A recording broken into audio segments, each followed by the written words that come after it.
Good morning.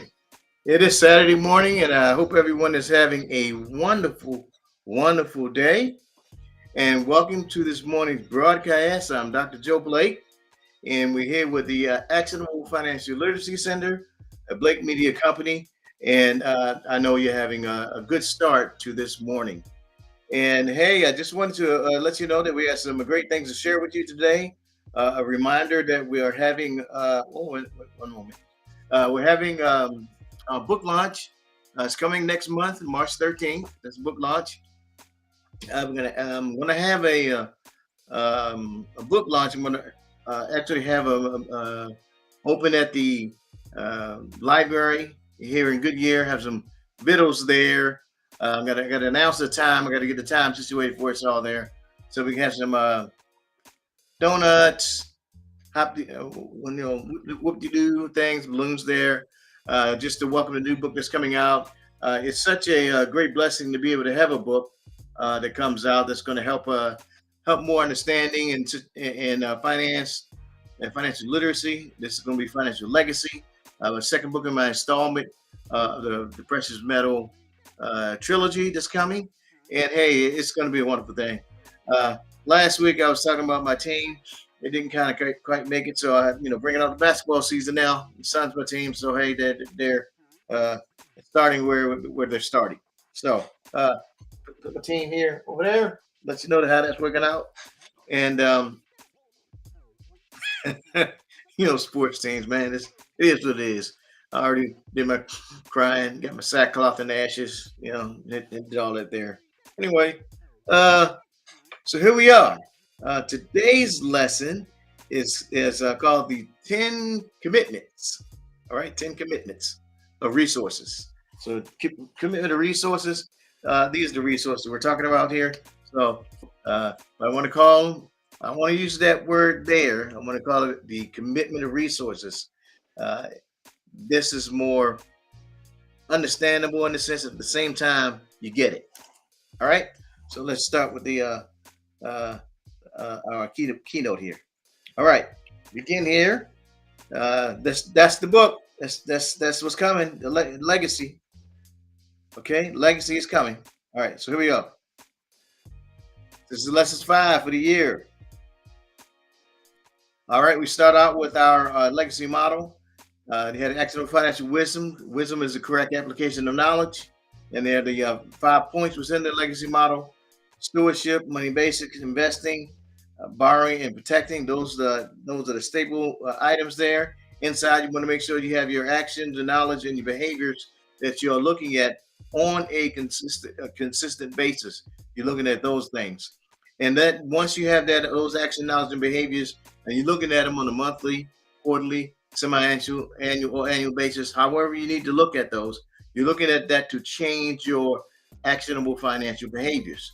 As you're going through each one of those steps in the model, what you're looking at there is you're taking the actionable behavior model, and in the behavior model, you're looking at and you're using this in each stage of the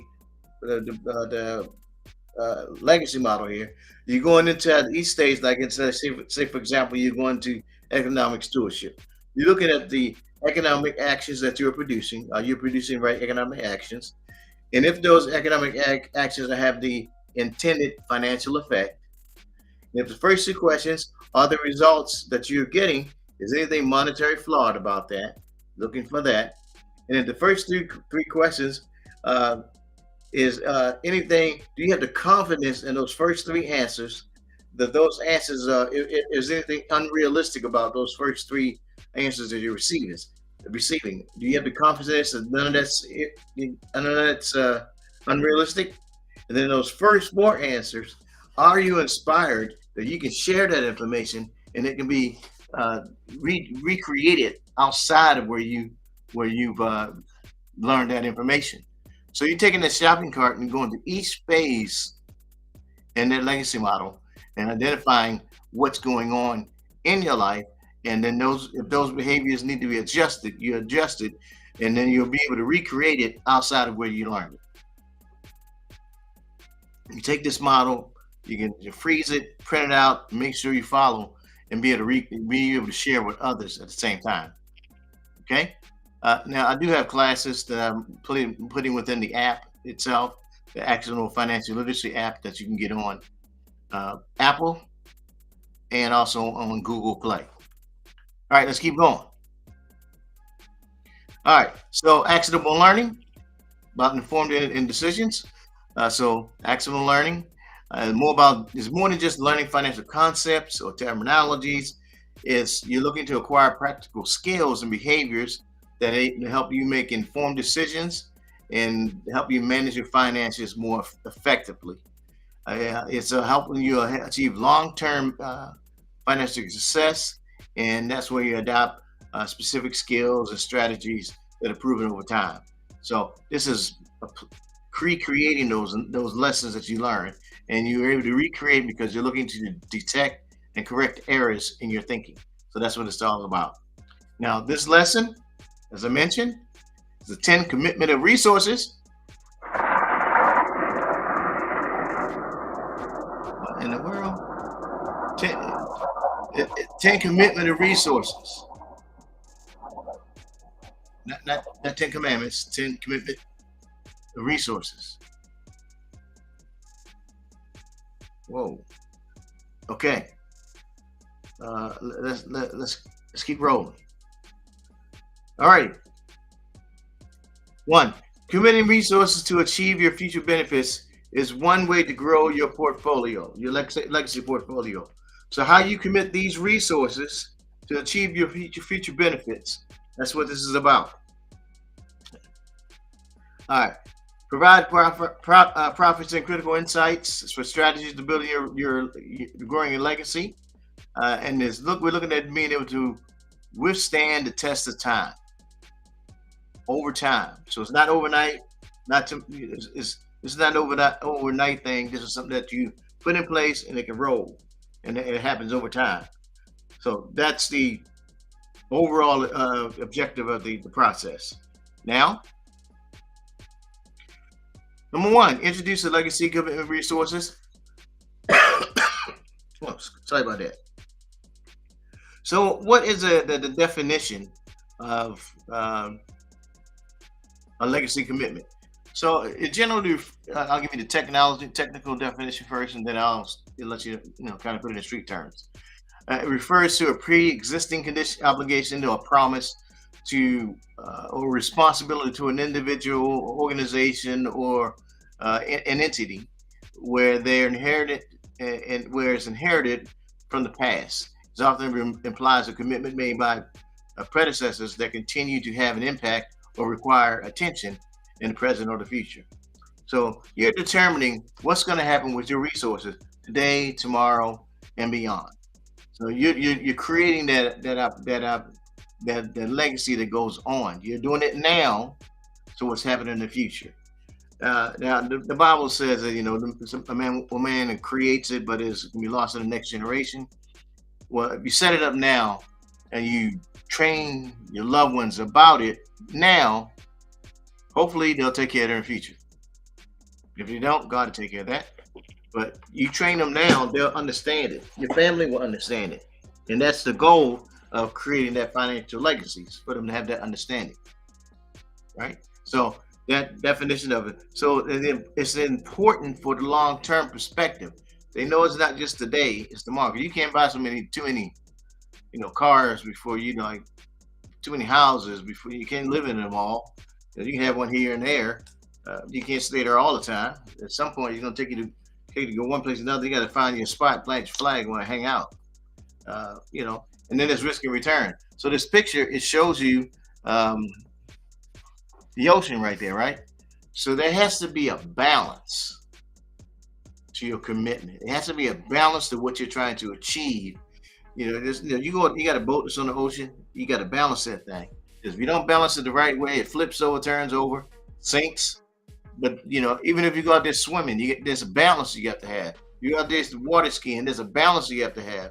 You have to be able to maintain that balance the proper way. If you don't, man, it's over, man. You sinking. You either sink or swim, one or the other. You got to have that balance. All right. So the next item, Talks about the financial goals, and we talked about goals the last couple of classes, but it's definite short term and long term goals. Short term goals is within the year. Long term goal is anywhere 3 to 6 years out. So, short term, a year. Long term, 3 to 6 years away.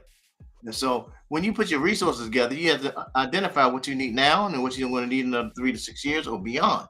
And so that way, you're not trying to use funds for right now that you're going to need 20 years from now. That's why there's you're going to learn later, because it's in the book that comes out about the different windows of success and how you can have those different goals set up in your plan, in your process, so you can actually be able to identify what's what and what needs to go where. So you got to break the pen. You got to take the pen out, take pen and paper, and count the cost, so to speak, and why you need to have those plans put in place. So you got to take that pen and paper out and put it in and make it happen, and understand the power of compounding over time.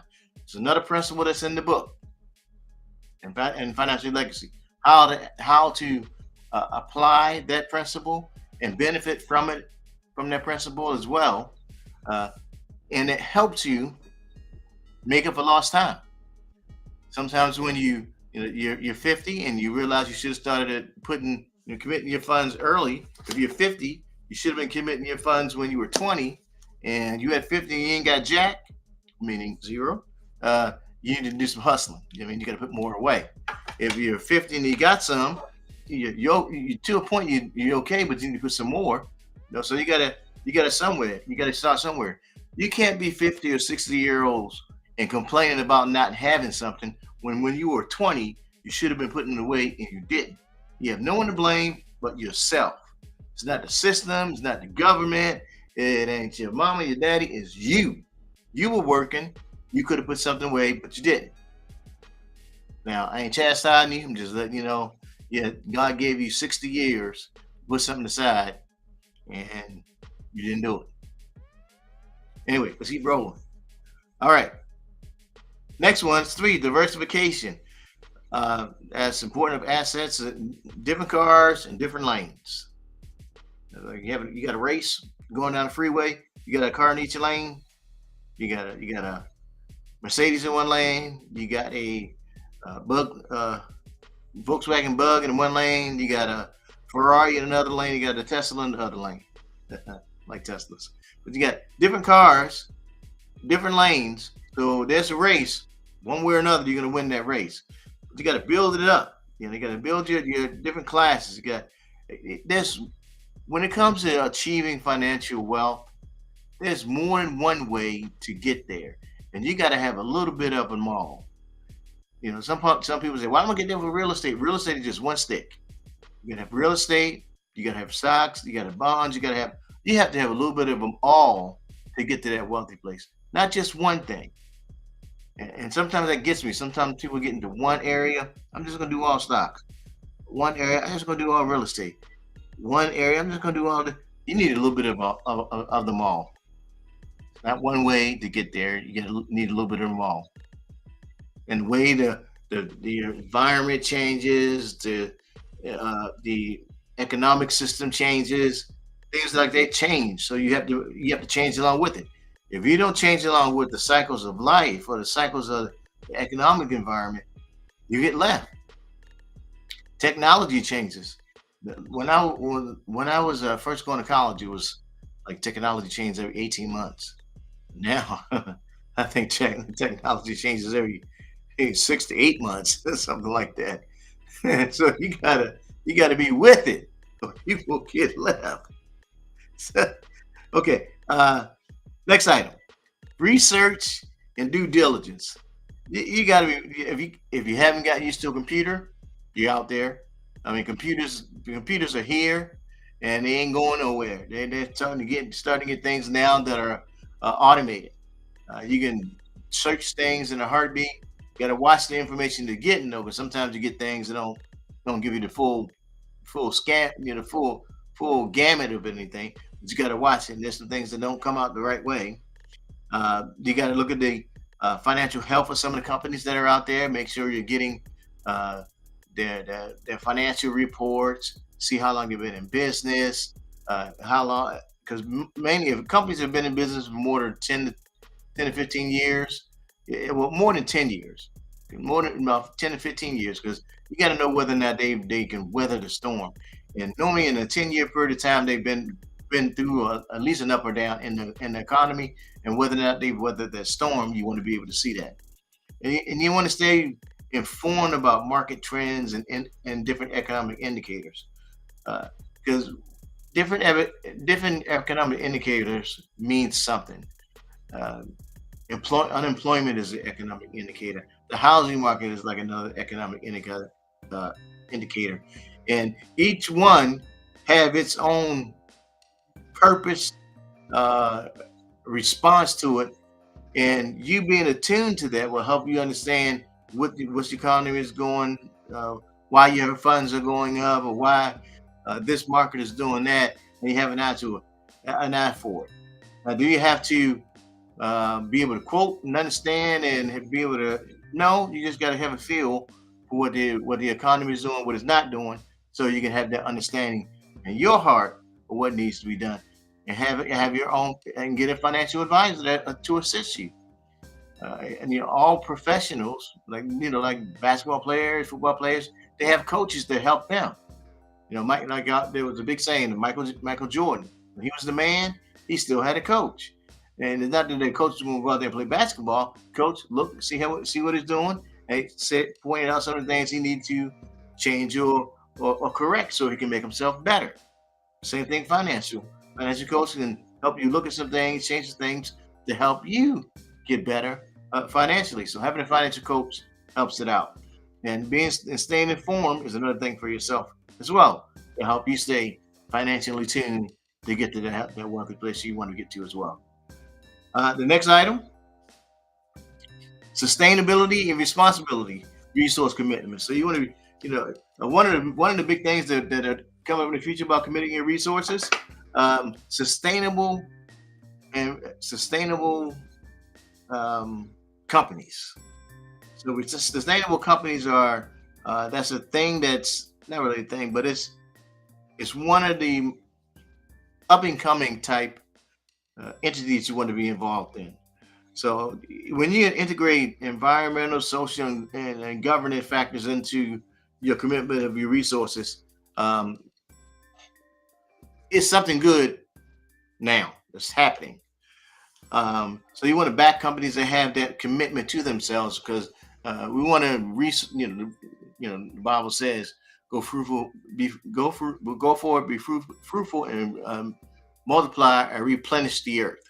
That was a commitment was God gave us umpteen thousand years ago, and some people listened, some didn't, but it replenished the earth. Now you got the person with the flower in the hand. You want to replant what you take out. Now that little car there, it's called a Hyperion, and I found this a few months ago. But what that represents is a hydrogen car. Now we're all on electric cars right now, but I do know that Tesla is a. This is just an example. Not say you got to go do this. Just an example. Just an example. All right, so that's a hydrogen car. So Tesla at one point said, Elon Musk said, now hydrogen cars are meaningless, this, that, and the other. And then this company, and I know Tesla's looking up too, is an example of a hydrogen car. Now I mentioned that this like maybe 2 or 3 podcasts before, but this car on one charge can go 1,000 miles. One car, a sports car, 1,000 miles on one charge. And I mean, if you can go 1,000 miles on one tank of gas, you'll be good to go, right? 1,000 miles on one charge. I'm like, that's what I'm talking about.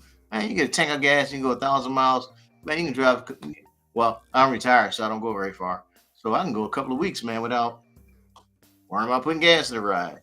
I like that part right there, man. You get 1,000 miles on the tank.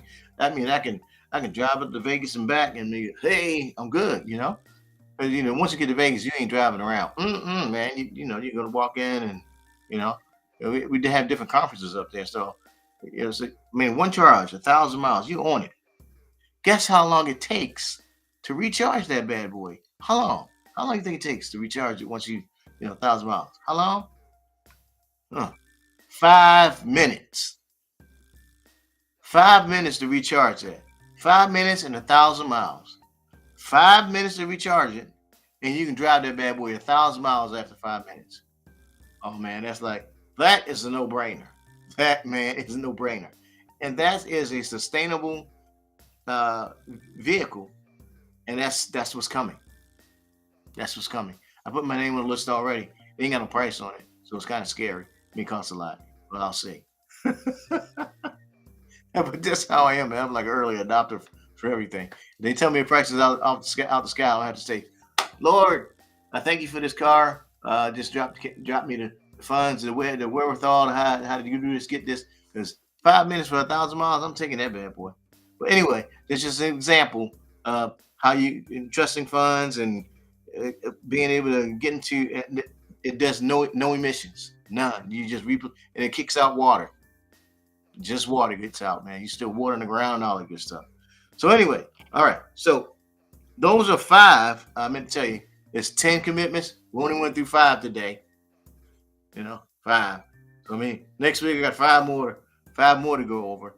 But ways to commit your resources for later, future. Look at things in which you can put your funds into to have them go further. Now this could change later in the future to another type of company, another type of entity that you can put your funds into. But so that's what you look at. You're looking at those different ways to commit your resources for something in the future. Okay. Now, so that's the point for now. Here is my picture that I always talk about is you got to plant your seed, give it a time, then reap the harvest. So wealth isn't accumulated in a month, a day, a year. It's systematically accumulated over time. Plant your seed, give it some time, then you reap the harvest. It's never in one night, never in one day. If you're looking to sometimes people are looking to hit a grand slam and they ain't got nobody on base. You want to hit a grand slam, they ain't got nobody on first, second, third. Nobody on base, but they want to hit a grand slam. You can't. You got to put somebody on first. You got to put somebody on second. You got to have the bases loaded before you get a grand slam. If you ain't got nobody on first, it's not a grand slam. So it's a home. It can be a home run, 2-run, a 3-run homer or something like that. But if you don't have the bases loaded, you ain't getting the grand slam. So that's what you gotta plant your seeds before that happens. All right. Ways to get a hold of me. Different ways. So you can get the Actionable Money app. Download it. It's on Google Play and Apple App Store. My book, my motto there is follow one course until you're successful. And another motto: money speaks only one language. If you save me today, I'll save you tomorrow. I'll be 58 this year. So 58. I've had 58 years with something aside. I did. I'm glad I did something. Some people I know that are 58, 60 and didn't do that. But God gave you that much time to put something aside. And if you haven't done it, the second best time to do it is now. Do not delay. Do not half step. Do not wait around. Get it done. And if you're 20, man, you better get it done. Because this is that time to get something done and make it happen. Don't wait till the last minute. Don't wait till your mama tell you. Don't wait till your daddy tell you. You better do something. Do something. Do something. Because it's like that. That's an old rap song. It's like that, and that's the way it is. Huh. Okay. All right. Go back to yeah. Okay. All right. This has been Dr. Blake here for the Actionable Financial Literacy Center. And I just want to remind you that I want you to always to like and subscribe to the channel. That's how I grow. That's how I make things happen. Hope you guys like what you got here today. And I just want to say, hey, I appreciate you. Look forward to seeing you guys here next week. Be blessed.